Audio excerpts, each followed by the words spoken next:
ষোড়শ মহাজনপদের একটা ছিল কোশল মহাজনপদ। এই কোশল মহাজনপদের অধীনে একটা গণরাজ্য ছিল যার নাম শাক্য গণরাজ্য। 2024 সালের শেষের দিকে foreign minister S Jaishankar western মিডিয়ার সাথে ইন্টারাক্ট করছিলেন।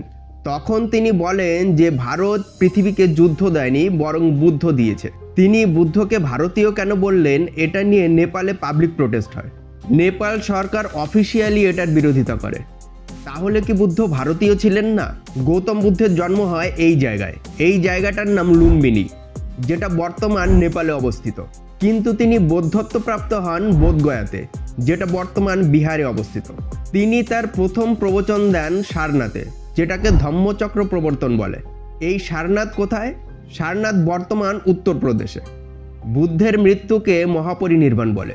এই মহাপরিনির্বাণ হয় কুশীনগরে, সেটাও বর্তমান উত্তরপ্রদেশে অবস্থিত।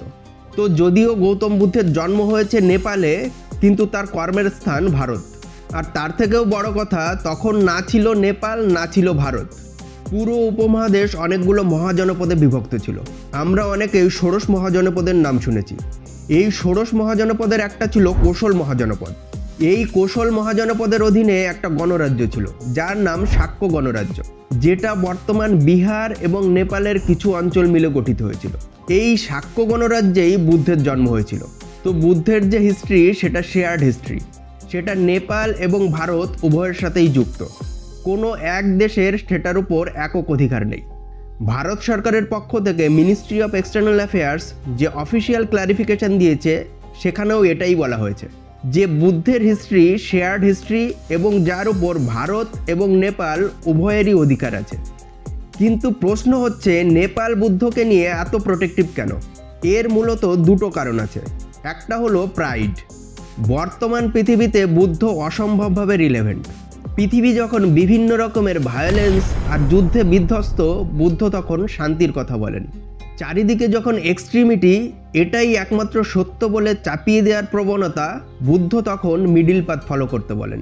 বাকিরা যখন বলে প্রশ্ন করো না, কেবলমাত্র বিশ্বাস করো, তারা যখন ব্যক্তির অস্তিত্বকে অস্বীকার করে ব্যক্তিকে কেবলমাত্র একজন অন্ধবিশ্বাসী অনুগত ফলোয়ারে রূপান্তরিত করতে চায়, বুদ্ধ তখন প্রশ্ন করতে এনকারেজ করেন। বুদ্ধ বলেন, আত্মদীপো ভব, নিজেই নিজের আলো হও।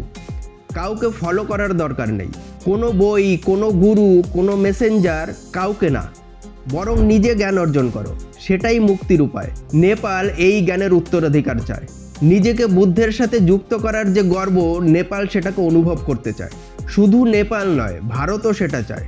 সেই জন্য ভারতের প্রধানমন্ত্রী বিদেশে গিয়ে বলেন, আমি বুদ্ধের দেশ থেকে এসেছি। ভারতের বিদেশমন্ত্রী বলেন, আমরা বিশ্বকে বুদ্ধ দিয়েছি। কেউ বুদ্ধের সাথে যুক্ত হতে চায় জন্মভূমি বলে, কেউ বুদ্ধের সাথে যুক্ত হতে চায় কর্মভূমি বলে। আর এই দৌড়ে চীনও পিছিয়ে নেই। চীন বুদ্ধের লেগেসি চায় এই বলে যে জন্ম কর্ম তোমাদের ওখানে হয়েছে ঠিক আছে, কিন্তু বুদ্ধকে ধারণ করি আমরা, বুদ্ধকে বিশ্বের কাছে নিয়ে গেছি আমরা, সেই জন্য বুদ্ধ আমাদের। দ্বিতীয় যে কারণে নেপাল বুদ্ধকে নিয়ে এত প্রোটেক্টিভ, সেটা হলো অর্থনৈতিক কারণ। ভারত ট্যুরিজমকে প্রমোট করছে, আর এই ট্যুরিজমের একটা গুরুত্বপূর্ণ পার্ট হলো বুদ্ধিস্ট সার্কিট, যেখানে বিভিন্ন বুদ্ধিস্ট তীর্থস্থানগুলোকে যুক্ত করা হচ্ছে, যাতে ট্যুরিস্টদের এক্সপিরিয়েন্স ভালো হয় এবং আরও বিদেশি ট্যুরিস্ট আসে। নেপালের অর্থনীতিতে ট্যুরিজম একটা গুরুত্বপূর্ণ ভূমিকা পালন করে, আর বুদ্ধিস্ট ট্যুরিজমের এই দৌড়েও নেপাল পিছিয়ে পড়তে চায় না।